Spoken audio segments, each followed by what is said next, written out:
പ്രതിപക്ഷ പാർട്ടികളായിട്ടൊക്കെ താങ്കൾക്ക് അടുത്ത സൗഹൃദം ഉണ്ടല്ലോ, പലർക്കും അങ്ങനെ ഉണ്ടാവുമല്ലോ. ഉദാഹരണമായിട്ട് കുഞ്ഞാലിക്കുട്ടിയൊക്കെ അടുത്ത ബന്ധമുണ്ടോ എന്ന് കേൾക്കുന്നു. ഇപ്പൊ ഇടയ്ക്ക് ഒരു വാർത്ത വന്നിരുന്നു, ഒരു വിവാദ ദല്ലാളുമായി താങ്കൾ കുഞ്ഞാലിക്കുട്ടിയുടെ ഒരു കേസുമായി ബന്ധപ്പെട്ടിരുന്നു എന്നൊക്കെ.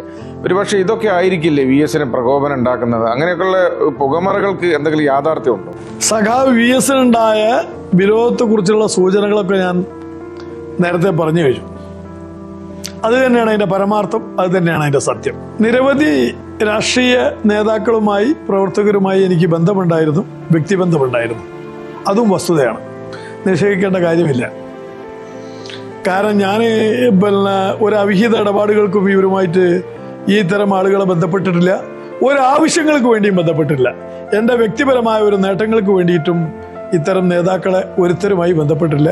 ഒരു സാമൂഹ്യ ജീവി എന്നുള്ള നിലക്ക് വളരെയധികം ഈ സമൂഹത്തിൽ എന്താ പറയുക, വിദ്യാഭ്യാസ കാലത്തും ജോലി ചെയ്ത കാലത്തൊക്കെ ചിലർ രാഷ്ട്രീയമൊക്കെ ഉണ്ടായിരുന്നുകൊണ്ട് രാഷ്ട്രീയ പ്രവർത്തകരുമായിട്ട് ബന്ധപ്പെടാനൊക്കെ എനിക്ക് വളരെ ഇഷ്ടമായിരുന്നു.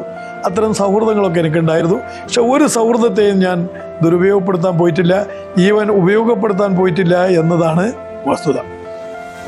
പിന്നെ ശ്രീ നന്ദകുമാറുമായിട്ട് ബന്ധപ്പെട്ട ചില സംഭവവികാസങ്ങൾ, അങ്ങനെ ചില ആരോപണങ്ങൾ ഉണ്ടായിരുന്നു.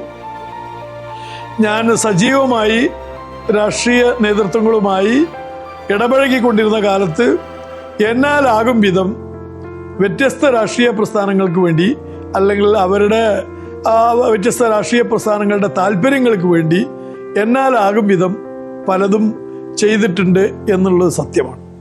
പല കാര്യങ്ങൾക്കും അവർക്കൊക്കെ വേണ്ടിയിട്ട് ഞാൻ ചെയ്തിട്ടുണ്ട്, അഥവാ പല പ്രവർത്തനങ്ങളിൽ ഏർപ്പെട്ടിട്ടുണ്ട്. അതെല്ലാം ചിലത് രാഷ്ട്രീയ വിശ്വാസങ്ങളുടെ പേരിൽ, അതായത് ഞാൻ നേരത്തെ മുതൽക്ക് പുലർത്തി പോന്ന രാഷ്ട്രീയ വിശ്വാസങ്ങളുടെ പേരിൽ, മറ്റ് ചിലത് ഞാൻ നിലനിർത്തിയത് വ്യക്തി ബന്ധങ്ങളുടെ പേരിൽ, വ്യക്തിപരമായ സൗഹൃദങ്ങളുടെ പേരിലൊക്കെ പലതും ചെയ്തിട്ടുണ്ട്.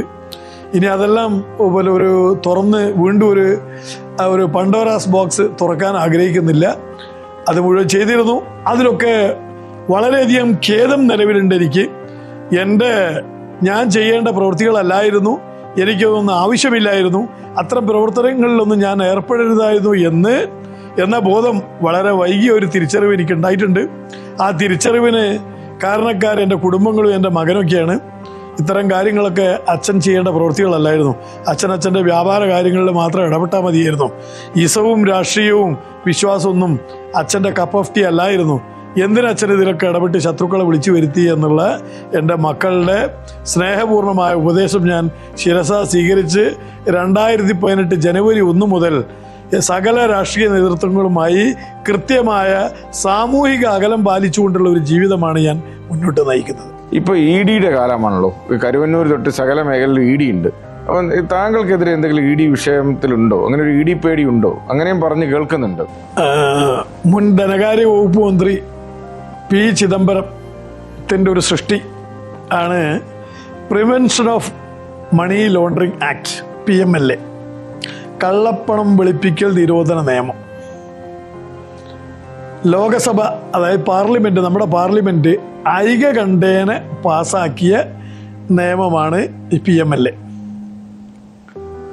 അങ്ങനെ ഈ പാസാക്കിയ നിയമത്തിലിപ്പോൾ മുന്നോട്ട് പോയി PMLA പട്ടികയിൽ ഉൾപ്പെടാത്ത കേസ് ഇപ്പോൾ പോക്കറ്റടി മുതൽക്കുള്ള ചില്ലറ കാര്യങ്ങളേ ഉള്ളൂ.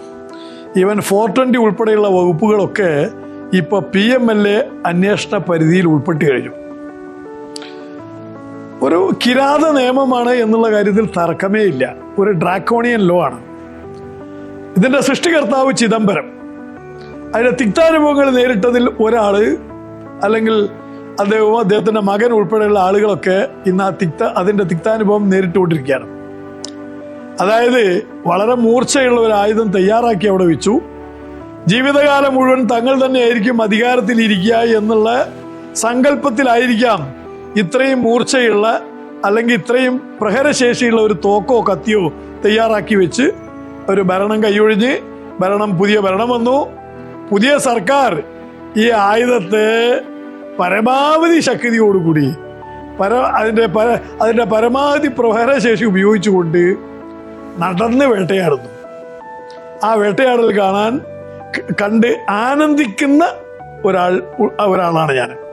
കാരണം ഈ സോക്കാൾഡ് പുണ്യവാളന്മാരൊക്കെ ഈടിയുടെ വാളിന്റെ മൂർച്ച അറിഞ്ഞുകൊണ്ടിരിക്കുകയാണ്. ഇവരൊക്കെ അറിയണം.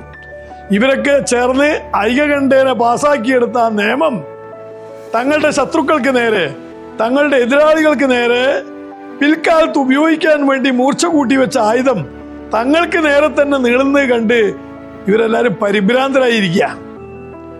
ഞാൻ അത്തരം ഒരു വേട്ടയ്ക്ക് വിധേയനായ ആളാണ്. ഒരു പ്രിവെൻഷൻ ഓഫ് കറപ്ഷൻ ആക്ട് പ്രകാരമുള്ള ചില വകുപ്പുകൾ ഉപയോഗിച്ചുകൊണ്ട് വിജിലൻസ് കേസെടുത്താൽ, ഇന്ത്യൻ ശിക്ഷാ നിയമപ്രകാരമുള്ള ചില വകുപ്പുകൾ ഉപയോഗിച്ചുകൊണ്ട് IPC ആക്ട് പ്രകാരമുള്ള ചില വകുപ്പുകൾ ഉപയോഗിച്ച് ഒരു കേസെടുത്താൽ, നാർക്കോട്ടിക്സ് ആക്ട് പ്രകാരമുള്ള അങ്ങനെ മറ്റു ചില വകുപ്പുകൾ, അതായത് മറ്റു ചില ശിക്ഷാ നിയമങ്ങളിലെ ചില വകുപ്പുകളൊക്കെ ഉപയോഗിച്ച് ഒരു കേസിൽ അകപ്പെട്ടാൽ, കുറ്റാരോപിതനായാൽ ഉടനെ തന്നെ എൻഫോഴ്സ്മെന്റ് ഡയറക്ടറേറ്റിനും ആ കേസുമായിട്ട് മുൻപോട്ട് പോകാൻ കഴിയും. അവർക്കും ഒരു കേസ് രജിസ്റ്റർ ചെയ്യാൻ കഴിയും. അങ്ങനെ എൻ്റെ വിജിലൻസ് കേസുകളുടെ അടിസ്ഥാനത്തിൽ എൻഫോഴ്സ്മെന്റ് ഡയറക്ടറേറ്റും എനിക്കെതിരെ ECIR, അതായത് അവരുടെ FIR രജിസ്റ്റർ ചെയ്തിട്ടുണ്ട്. ആ കേസുകളൊക്കെ കോടതികളുടെ പരിഗണനയിലാണ്. തുടർ നടപടികളായിട്ടില്ല. അപ്പോൾ തുടർ നടപടികൾക്കെതിരെ ഞാൻ ബന്ധപ്പെട്ട കോടതികളെ സമീപിച്ച് ചില പ്രൊസീജിയേഴ്സൊക്കെ നിർത്തിവെപ്പിച്ചിരിക്കുകയാണ്, സ്റ്റേ വാങ്ങിയിരിക്കുകയാണ്. കേസുമായിട്ട് എന്നെ സംബന്ധിക്കുന്ന കാര്യങ്ങൾ അതാണ്. എൻഫോഴ്സ്മെന്റ് ഡയറക്ടറേറ്റ് എന്താണെന്നും അതുമായിട്ട് ബന്ധപ്പെട്ട കേസുകളുടെ സ്വഭാവം എന്താണെന്നും ഞാൻ ചെറിയ വാക്കുകളിൽ, കുറഞ്ഞ വാക്കുകൾ പറഞ്ഞു. ഇതിലപ്പുറം ഞാൻ അവരുടെ തന്നെ ഒരു കുറ്റാരോപിതനായിട്ടിരിക്കുന്ന സന്ദർഭത്തിൽ ഇതിൽ കൂടുതൽ വിശദമായി ED കേസുകളെ കുറിച്ച് എനിക്ക് പരാമർശിക്കാൻ ബുദ്ധിമുട്ടുള്ള കാര്യമാണ്. അത് എന്തുകൊണ്ടായിരിക്കാമെന്ന് അങ്ങക്ക് തന്നെ ഊഹിക്കാവുന്നതാണ്. എനിക്ക് ഈ ഇന്റർവ്യൂ അവസാനിപ്പിക്കുന്നതിന് ചോദിക്കാനുള്ളത്, ഈ അഭിമുഖത്തിൽ ഏറ്റവും പ്രധാനപ്പെട്ട ഒരു കാര്യം എനിക്ക് തോന്നുന്നത് വെച്ചാൽ, താങ്കൾ അക്കമിട്ട് നിരത്തെയാണ് താങ്കൾക്കെതിരെയുള്ള വിജിലൻസ് കേസുകളിലോ താങ്കൾക്കെതിരെയുള്ള ശശീന്ദ്രന്റെ കുറ്റാരോപണ കേസിലോ ഒക്കെ എന്തെങ്കിലും ഒരു വാലിഡായ പോയിന്റ് ഉന്നയിക്കാൻ വെല്ലുവിളിക്കുകയാണ്. ഇത്രകാലം താങ്കളെ വേട്ടയാടിയ മാധ്യമ സമൂഹത്തിനും രാഷ്ട്രീയക്കാരുടെ മുമ്പിൽ താങ്കൾ ഒരു നല്ല വെല്ലുവിളി ഉയർത്തുകയാണ്. ആ വെല്ലുവിളി ആവർത്തിക്കുന്നുണ്ടോ, അതിൽ ഉറച്ചു നിൽക്കുന്നുണ്ടോ? രണ്ടാമത്തെ ചോദ്യം, എന്തുകൊണ്ടാണ് ഇത്രകാലം മാധ്യമങ്ങളെ സമീപിക്കാത്തത്? ഞാൻ എൻ്റെ ഓർമ്മയിൽ ഇത്രയധികം മാധ്യമ വേട്ടയ്ക്ക് വിധേയനായ ഒരു വ്യക്തി ഉണ്ടാവില്ല. അപ്പോൾ എന്തായിരുന്നു ഇത്രയും കാലം ഇതൊന്നും മാധ്യമങ്ങളോട് തുറന്നു പറയാതിരുന്നത്? ഇതൊന്നും തുറന്നു പറയാനുള്ള ഒരു അവസരവും ഒരു മാധ്യമവും എനിക്ക് തന്നിട്ടില്ല. എൻ്റെ ഭാഗം കേൾക്കാൻ ഒരു മാധ്യമവും തയ്യാറായിട്ടില്ല. ഞാൻ സംസാരിച്ചപ്പോഴൊക്കെ മാധ്യമ സുഹൃത്തുക്കൾ എന്നോട് പറഞ്ഞിട്ടുള്ളത്, നിങ്ങളെക്കുറിച്ച് നല്ല വാർത്ത കൊടുത്താൽ, പോസിറ്റീവായ ഒരു വാർത്ത കൊടുത്താൽ അത് കേൾക്കാനോ വായിക്കാനോ ആളില്ല.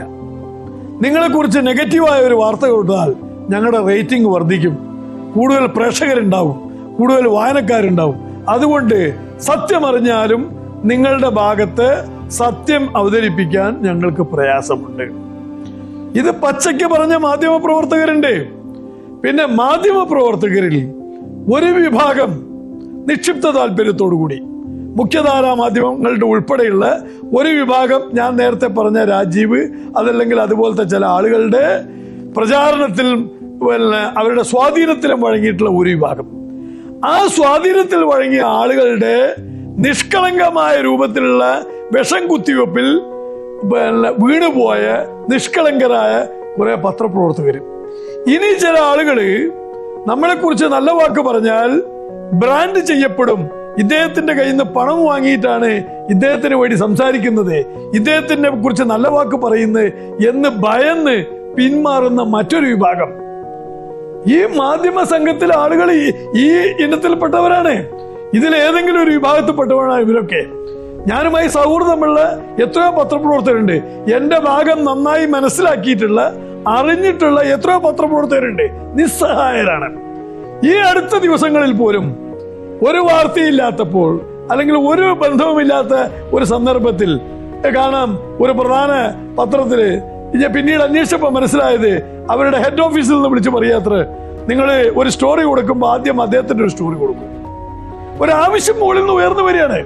ആ ഉയർന്നു വരുന്നതിന് പുറകിൽ വേറെ പല താല്പര്യങ്ങളും കാണും, അല്ലെങ്കിൽ പലരുടെയും സ്വാധീനം കണ്ടേക്കാം. ഞാൻ മാധ്യമങ്ങളെ ശത്രുവാക്കാനോ ശത്രുപക്ഷത്ത് നിർത്താനോ വേണ്ടി ഒരു മാധ്യമങ്ങൾക്കെതിരെയും ഒരു പ്രവർത്തനത്തിലും ഏർപ്പെട്ടിട്ടില്ല. ഒരു മാധ്യമ സുഹൃത്തിനെതിരല്ല, എന്തിന് ഒരു വ്യക്തിക്കെതിരെയും ഏർപ്പെട്ടിട്ടില്ല. പക്ഷെ നിർഭാഗ്യവശാൽ ഇവര് മുഴുവൻ ഈ ഏതെങ്കിലും ഒരു കാറ്റഗറിയിലാണ് ഇവരുള്ളത്. ഒന്നുകിൽ അറിഞ്ഞുകൊണ്ട്, അതായത് പിന്നെ എന്താ പറയാ, കണ്ട് ഉറക്കം നടിക്കുന്ന കുറച്ച് ആളുകള്. ഇനി ചില ആളുകള് സത്യം അറിയാൻ പറഞ്ഞാൽ ഇവരാണല്ലോ ഭൂരിപക്ഷം. നമ്മൾ ഇതിന്റെ സത്യസന്ധമായ വശങ്ങള് സംസാരിച്ചു കഴിഞ്ഞാൽ എന്തുണ്ടാകും? അവരുടെ കൂടെ ശത്രുത. അവർ മുഴുവൻ ബ്രാൻഡ് ചെയ്യും. ഇന്ന ആളുടെ ആളാണ്, നമ്മളെ ഇരട്ട പേര് വിളിച്ചിട്ട് ഇന്ന ആളുടെ ആള്, എത്ര കിട്ടി, എത്ര രൂപ കിട്ടി, എന്ത് പ്രതിഫലം കിട്ടി തുടങ്ങിയുള്ള ചോദ്യം. എന്തിന് ഞാൻ ആവശ്യമില്ലാത്ത കാര്യത്തിന് പോകണം? സത്യം പറഞ്ഞിട്ട് എന്തിന് മറ്റുള്ളവരുടെ ഒരു ബ്രാൻഡ് ചെയ്യപ്പെട്ട് ഒരു ചീത്തപ്പേര് വാങ്ങണം? മിണ്ടാതിരിക്കുന്ന അത്രയും നല്ലതല്ലേ? നമുക്ക് എന്തുകൊണ്ട് ഈ കാര്യങ്ങളിൽ ഇടപെടണം? എന്റെ അളിയനോ അല്ലെങ്കിൽ എന്റെ ബന്ധുവൊന്നും അല്ലല്ലോ എന്നുള്ള നിലക്കൊരു ചിന്താഗതി. സത്യം പുലരണമെന്നല്ലല്ലോ. അങ്ങനെ ആയിരുന്നെങ്കിൽ എന്റെ ഭാഗം ഓരോ ഘട്ടത്തിലും ചോദിക്കണ്ടേ? 400 കോടിയുടെ അഴിമതി കേട്ടപ്പോ 400 കോടി അഴിമതി നിങ്ങൾ കട്ടിട്ട് എവിടെ കൊണ്ടുവച്ചു? ഏത് ബാങ്കിലിട്ടു? എവിടെ ഇൻവെസ്റ്റ് ചെയ്തു? നിങ്ങളുടെ ഈ ഇൻവെസ്റ്റ്മെന്റുകൾക്ക് നിങ്ങൾക്ക് പണം എവിടുന്ന്? ചോദ്യം ഉന്നയിച്ചോ? ചോദ്യം ഉന്നയിച്ചില്ല. വിജിലൻസ് കേസ് വന്നു, കുറ്റപത്രം സമർപ്പിച്ചിട്ടുണ്ട്. കുറ്റപത്രത്തിൽ 4 വരി എടുത്തിട്ട് നിങ്ങൾ 621 രൂപയ്ക്ക് വാങ്ങിക്കൊണ്ടിരുന്ന സാധനം നിങ്ങൾ 650 രൂപയ്ക്ക് വിറ്റു. അതുവഴി 29 രൂപ കമ്പനിക്ക് നഷ്ടപ്പെട്ടു. നിങ്ങൾക്ക് എന്ത് പറയാനുണ്ട്? ഞാൻ രേഖയെടുത്ത് കാണിക്കുമായിരുന്നു. 621 അല്ല സഹോദര, 675 രൂപയുടെ സാധനം അദ്ദേഹം ചില കാര്യങ്ങൾ മറച്ചു വെച്ചുകൊണ്ട് 621 ആക്കി മാറ്റിയതാണ് എന്ന് പറയാൻ ആരവസരം തന്നു എനിക്ക്? ചാരം ഇട്ടപ്പോ അവരാരെങ്കിലും ചോദിച്ചോ നിങ്ങൾ 18 കോടി നഷ്ടമുണ്ടാക്കിയോ? എങ്ങനെ ഉണ്ടാക്കി? ഞാൻ സപ്ലൈ ചെയ്യാത്തത് കൊണ്ട്, എന്റെ കയ്യിൽ നിന്ന് വാങ്ങാത്തത് കൊണ്ട് കമ്പനിക്ക് നഷ്ടമുണ്ടായി എന്ന് പറഞ്ഞ് എനിക്കെതിരെ കേസ് കൊടുത്തപ്പോ കേരളത്തിലെ ഏതെങ്കിലും ഒരു മാധ്യമം 2 വരി വാർത്ത കൊടുത്തോ? CNDG റിപ്പോർട്ട് ചെയ്തു. ഏതെങ്കിലും ഒരു പത്രം ഒരു വാർത്ത കൊടുത്തോ? പബ്ലിക് അണ്ടർടേക്കിംഗ് കമ്മിറ്റിയുടെ റിപ്പോർട്ട് വന്നു. ആരെങ്കിലും വാർത്ത കൊടുത്തോ? കൊടുക്കില്ല. ഇതൊരു അജണ്ട തന്നെയാണ്. കൊടുക്കാൻ തയ്യാറല്ല. കൊടുക്കാൻ തയ്യാറല്ലാത്തോടത്ത് ഉറക്കത്തിൽ പോയിട്ട് കാല് തിരുമ്മിയിട്ട് എന്താ കാര്യം സുഹൃത്തെ? ഞാൻ പോയി കാല് തിരുമ്പേ? അല്ല സുഹൃത്തെ, ഇങ്ങനെയാണ്. അല്ലാതെ പിന്നെ ഇവരൊന്നും മാനേജ് ചെയ്യുന്ന പണി പണ്ടായിരിക്കാറില്ല. മദ്യം സൽക്കരിച്ചിട്ടോ അല്ലെങ്കിൽ ദിവസം ഇവരെ പോയി കണ്ടിട്ടോ, കാണുമ്പോ ഉടുമുണ്ട് അഴിച്ചെടുത്തിട്ടോ അല്ലെങ്കിൽ തലക്കെട്ട് അഴിച്ചിട്ട് അരയെ കെട്ടിയിട്ടോ ഇങ്ങനെയൊന്നും പതിവും ശീലമില്ല. കാരണം എനിക്ക് എന്നെ കുറിച്ച് നല്ല ബോധമുണ്ട്. ഞാൻ വഴിവിട്ട ഒരു പ്രവർത്തനം, പൊതുഖജനാവിന്റെ 1 രൂപ മോഷ്ടിച്ചിട്ടില്ല, 1 രൂപ അപഹരിച്ചിട്ടില്ല, ഒരു വഴിവിട്ട പ്രവർത്തനം ചെയ്തിട്ടില്ല, ഒരു സാമൂഹ്യ ദ്രോഹ പ്രവർത്തനം ചെയ്തിട്ടില്ല, ഒരു ക്രിമിനൽ കുറ്റം ചെയ്തിട്ടില്ല. ഇതേതെങ്കിലും തെളിയിക്കുന്ന ഒരു രേഖ ഉണ്ടെങ്കിൽ, അത് ബോധ്യപ്പെടുത്തുന്ന ഒരു രേഖയുണ്ടെങ്കിൽ വെല്ലുവിളിക്കുന്നു. താങ്കൾ സൂചിപ്പിച്ചിട്ടുള്ള വെല്ലുവിളിയിൽ ഉറച്ചു നിൽക്കുന്നു. വെല്ലുവിളിക്കുന്നു ഏതെങ്കിലും ഉദ്യോഗസ്ഥൻ, വിജിലൻസ് ഉദ്യോഗസ്ഥൻ, രാഷ്ട്രീയ പ്രവർത്തകൻ അല്ലെങ്കിൽ മാധ്യമ പ്രവർത്തകൻ ഈ പറയുന്ന ഏതെങ്കിലും രേഖകൾ കൊണ്ട്, രേഖാമൂലം വായി തോന്നിയത് കോതയ്ക്ക് പാട്ട് എന്നുള്ള നിലക്കല്ല, രേഖകൾ എടുത്തു വെച്ച് ഇതാ താങ്കൾ പറഞ്ഞതല്ല, ഇന്ന കുറഞ്ഞ വിലയ്ക്ക് ഇത് വാങ്ങിയിട്ടുണ്ട്, താങ്കൾ കൂടിയ വിലയ്ക്ക് വിറ്റു എന്നൊരു രേഖ ഹാജരാക്കിയാൽ ഞാൻ നേരത്തെ പറഞ്ഞ എല്ലാ കാര്യങ്ങളും ഉറച്ചു നിൽക്കുന്നു. തലമുണ്ടനം ചെയ്ത് രാജ്യം വിടും, സമ്പത്ത് ഏൽപ്പിച്ചു കൊടുക്കും പൊതു ആവശ്യങ്ങൾക്കായിട്ട്. ഇതിൽ കൂടുതൽ വെല്ലുവിളി എന്റെ ഭാഗത്ത് ആവശ്യമില്ലല്ലോ. VM രാധാകൃഷ്ണനുമായുള്ള നമ്മുടെ ഇന്റർവ്യൂ ഇവിടെ അവസാനിക്കുകയാണ്. ഞാൻ ഈ ഇന്റർവ്യൂ നടത്തിയത് അദ്ദേഹത്തെ വെളുപ്പിച്ചെടുക്കാനല്ല. എൻ്റെ മനസ്സിലുണ്ടായിരുന്ന ഒരുപാട് സംശയങ്ങൾ, ദീർഘകാലമായി ഞാൻ കേൾക്കുന്ന ഒരു വ്യക്തിയെ ചുറ്റിപ്പറ്റിയുള്ള ദുരൂഹതകൾ, അതൊക്കെ അനാവരണം ചെയ്യാനാണ് ഞാൻ ഇവിടെ വന്നത്. അദ്ദേഹം അത് ഭംഗിയായി മറുപടി പറയുകയും മാത്രമല്ല, അദ്ദേഹം കേരളീയ മാധ്യമ പ്രവർത്തകരോടും കേരളത്തിലെ രാഷ്ട്രീയ പ്രവർത്തകരോടും പൊതുസമൂഹത്തോടും ഒക്കെ ശക്തമായൊരു വെല്ലുവിളി ഉയർത്തിയിരിക്കുകയാണ്. എന്തെങ്കിലും ഒരു തെളിവ് എനിക്കെതിരെ ഉണ്ടെങ്കിൽ നിങ്ങൾ കൊണ്ടുവരുമെന്നുള്ളത്. അത് ശക്തമായി അദ്ദേഹം ഇപ്പോഴും ആ നിലപാട് ഉറച്ചിരിക്കും. അപ്പോൾ വളരെയധികം നന്ദി. രാധാകൃഷ്ണന്റെ ഒരു മറുപടിയോടുകൂടി നമുക്ക് ഈ അഭിമുഖം അവസാനിപ്പിക്കാം. ഇന്നേ വരെ എനിക്ക് ലഭിക്കാത്ത ഒരവസരമാണ് താങ്കൾ എനിക്ക് നൽകിയത്. എൻ്റെ ഭാഗം ഇത്രമാത്രം കൃത്യമായി വിശദമായി കേൾക്കാൻ ഒരു മാധ്യമവും ഇന്നേ വരെ തയ്യാറായിട്ടില്ല. ചില മാധ്യമ പ്രവർത്തകർ അവിടെയും ഇവിടെയുമായി ഞാനുമായി ബന്ധപ്പെട്ട ദുരൂഹതകളുമായി ബന്ധപ്പെട്ട് സത്യസന്ധമായ ചില വിവരങ്ങൾ പ്രസിദ്ധീകരിക്കുകയുണ്ടായി. ആ പ്രസിദ്ധീകരിച്ചവർക്കൊക്കെ തങ്ങളുടെ സഹപ്രവർത്തകരിൽ നിന്നും വലിയ വിമർശനങ്ങൾ നേരിടേണ്ടി വന്നതായിട്ട് ഞാൻ അറിയാം. അങ്ങേക്ക് അത്തരം വിമർശനങ്ങൾ നേരിടാൻ സാഹചര്യം ഉണ്ടാകാതിരിക്കട്ടെ. എൻ്റെ മറുപടിയിൽ എവിടെയെങ്കിലും മാധ്യമപ്രവർത്തകരോടോ അല്ലെങ്കിൽ രാഷ്ട്രീയ നേതൃത്വങ്ങളോടോ അതല്ലെങ്കിൽ ഉദ്യോഗസ്ഥ വർഗത്തോടോ കഠിനമായ എന്തെങ്കിലും പദപ്രയോഗത്തിലൂടെ എന്തെങ്കിലും വിമർശനം നടത്തിയിട്ടുണ്ടെങ്കിൽ അത് തെറ്റായി അവർക്ക് തോന്നിയെങ്കിൽ ക്ഷമിക്കുക. എൻ്റെ മാനസികമായ ഞാൻ അനുഭവിച്ചു പോന്നിട്ടുള്ള ഈ പീഡനങ്ങൾക്കിടയിൽ നിന്നുകൊണ്ട് അത്തരം കാര്യങ്ങളെ പരാമർശിച്ചുകൊണ്ട് ഞാൻ സംസാരിക്കുമ്പോൾ ഞാൻ എന്നാലാകും വിധം സംയമനവും മിതത്വവും പാലിച്ചിട്ടുണ്ട്. അത്രമാത്രം ഞാൻ പീഡിപ്പിക്കപ്പെട്ടവനാണ്.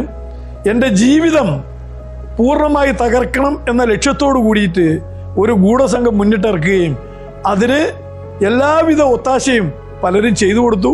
പക്ഷേ അങ്ങ് അഭിമുഖത്തിൻ്റെ ആദ്യ ഭാഗത്ത് സൂചിപ്പിച്ചതുപോലെ എൻ്റെ മനക്കരുത്തും എൻ്റെ സത്യവും എൻ്റെ നീതിബോധവും കാരണമാണ് എനിക്ക് ഇന്നും ജീവിച്ചിരിക്കാനും എൻ്റെ കുടുംബത്തോടൊപ്പം യാതൊരു മാനസിക സമ്മർദ്ദവുമില്ലാതെ ഇന്നും കഴിഞ്ഞുകൂടാനും കഴിഞ്ഞത്. ഏതായാലും ഈ അവസരം ഒരുക്കിയതിന് നന്ദി. ഞാനിത് ഇത്തരമൊരു അഭിമുഖത്തിന് സമ്മതിക്കുന്നതിനുണ്ടായ മറ്റൊരു കാരണം എൻ്റെ വരും തലമുറ, എൻ്റെ കൊച്ചുമക്കളടങ്ങിയ പുതിയ തലമുറ ഭാവിയിൽ ഇത്തരം കാര്യങ്ങളെക്കുറിച്ച് കേൾക്കുമ്പോൾ ഇതിൻ്റെ സത്യം എന്തായിരുന്നു എന്നറിയട്ടെ. കോടതിയും വിചാരണയും അതിൻ്റെ വഴിക്ക് നീങ്ങട്ടെ, കാര്യങ്ങൾ നീങ്ങട്ടെ. ഇതിൻ്റെ യഥാർത്ഥ സത്യം എന്തായിരുന്നു എന്ന കാര്യം പൊതുസമൂഹം അറിയുന്നതിനും അത് രേഖപ്പെടുത്തി വെക്കുന്നതിനും അത് രേഖയായിട്ട് കാലാകാലങ്ങളിൽ നിലനിൽക്കട്ടെ എന്ന് കരുതിയിട്ടാണ് ഞാൻ അങ്ങയുടെ മുൻപിൽ ഇത്രയും സമയം ഇതിനു വേണ്ടി ഇരുന്നു തന്നത്. അങ്ങ് എനിക്ക് അവസരം തന്നതിൽ വീണ്ടും നന്ദി, വീണ്ടും നന്ദി, വീണ്ടും നന്ദി.